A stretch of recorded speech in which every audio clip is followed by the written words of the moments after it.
राजा दशरथ के जब संतान ना हो पाई तो वो बहुत चिंतित और बहुत दुखी रहते थे। लेकिन उनके मन में कहीं ना कहीं एक अटूट विश्वास था कि उनके संतान होगी, क्योंकि श्रवण कुमार के पिता ने उनको एक श्राप दिया था जब उन्होंने गलती से श्रवण कुमार की हत्या की थी कि वे भी उसी तरह से पुत्र वियोग में अपने प्राण त्यागेंगे जैसे कि श्रवण के पिता त्याग रहे हैं। तो नमस्कार दोस्तों, मेरा नाम महेश कुमार केशव है और एक बार फिर से मैं आपका हार्दिक स्वागत करता हूं अपने YouTube चैनल astrostasis.com में। और आज हम चर्चा करने वाले हैं एक अत्यधिक प्रचलित विषय कालसर्प योग।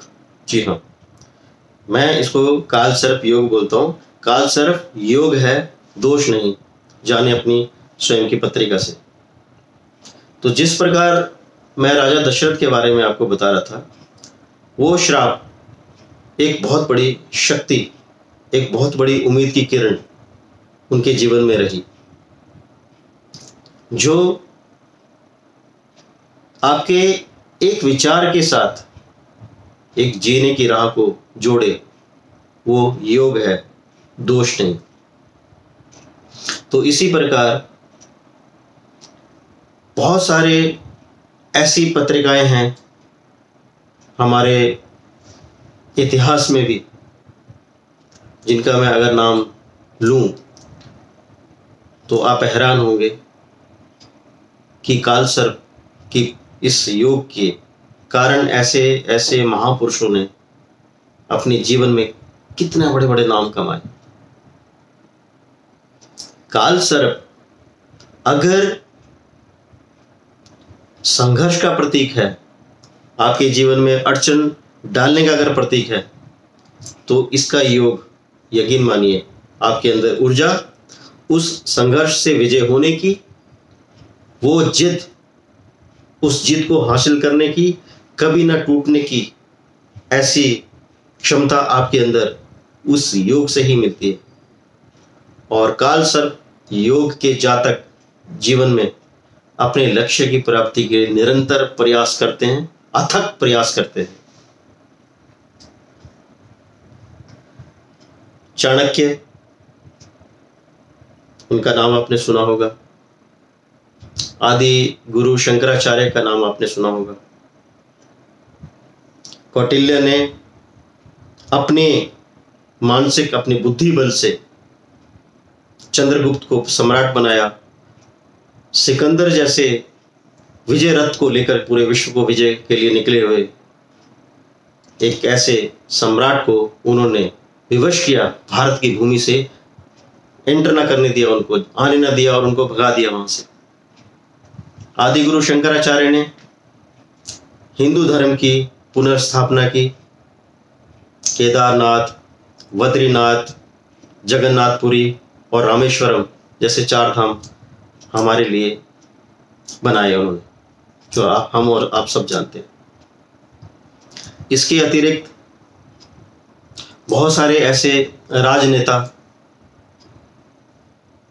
हमारे प्रथम प्रधानमंत्री पंडित जवाहरलाल नेहरू, हमारे प्रथम गृह मंत्री सरदार पटेल, जिनको लौह पुरुष के नाम से जाना जाता था। एक बार जो ठान लिया उसको करने के लिए वो निश्चित रहते थे और हारते नहीं थे कभी भी, किसी भी परिस्थिति के सामने।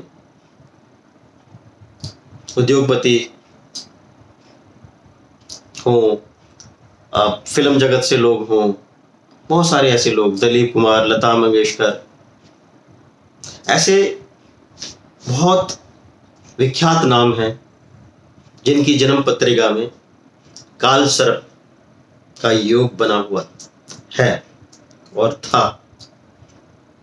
तो यदि आपकी जन्म कुंडली में भी कालसर्प योग है तो इसको दोष मानने की भूल ना करें। जीवन में बहुत संकट आते हैं और संकट आने के कई कारण भी होते हैं, लेकिन कालसर्प योग वाली पत्रिका में संघर्ष और ऊर्जा अधिक मात्रा में होती है।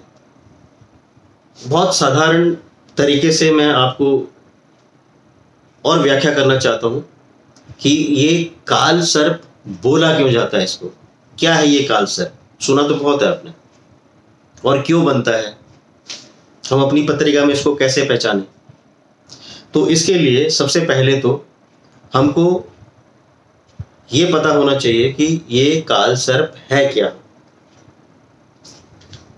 और ये काल सर्प बनता कौन कौन से ग्रहों से है।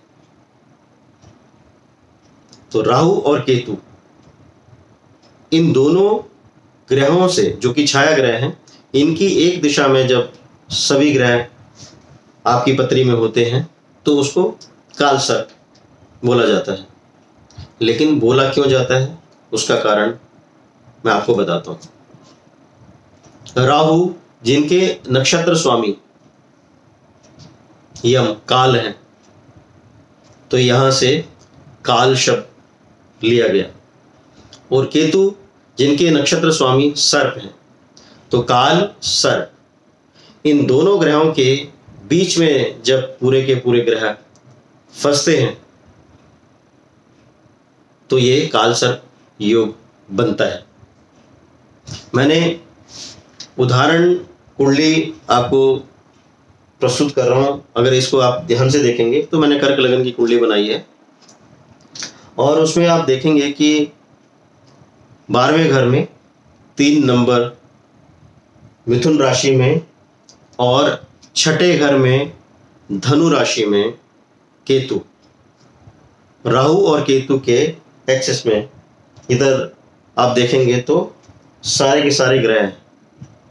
तो अगर आपकी पत्रिका में भी सारे के सारे ग्रह राहु और केतु से अंदर हैं, लेफ्ट राइट या ऊपर नीचे किसी भी तरह से, तो आपकी कुंडली में काल सर्प योग होगा। और काल सर्प योग भिन्न भिन्न प्रकार के होते हैं। अगर आपके ये वीडियो पसंद आएगा और इसके बारे में अगर आप और जानकारी चाहेंगे तो मैं आपकी कुंडली में बनने वाले अलग अलग तरह के काल सर्प के जितने भी योग हैं और उनका क्या फल आपके जीवन में मिलता है उसके बारे में मैं पूरी विवेचना करने की कोशिश, उसका पूरा प्रयास करूंगा। एक पत्री मैंने कर्क लगन की बनाई है और एक पत्री मैंने मीन लगन की बनाई है, मीन लगन की। और इसमें आप देखेंगे कि जो अभी गोचर में राहु और केतु के एक्सेस है, उसमें एक तरफ में चंद्रमा, गुरु, सूर्य, शुक्र, शनि, बुध इनकी और मंगल की इनकी युति राहु और केतु से एक साइड में होती है। तो ऐसे कुंडलियों में राहु और केतु के बीच में जब भी ग्रह फंसते हैं उसको हम काल सर्प बोलते हैं। बहुत साधारण सा इनको हम जो ये योग बनते हैं उनको हम राहु मुखी या केतु मुखी कह सकते हैं, और उनके बारे में अलग से विस्तृत विवरण मैं आपको आपके सामने लाने का प्रयास करूंगा यदि आप चाहेंगे तो बहुत बहुत धन्यवाद आपका। एक बार फिर से मेरे वीडियो को लाइक करें, शेयर करें, सब्सक्राइब करें, और इसी तरह से सदैव अपना आशीर्वाद, अपना प्रेम बनाए रखें। भारत माता की जय। ओम साई राम, जय श्री राम।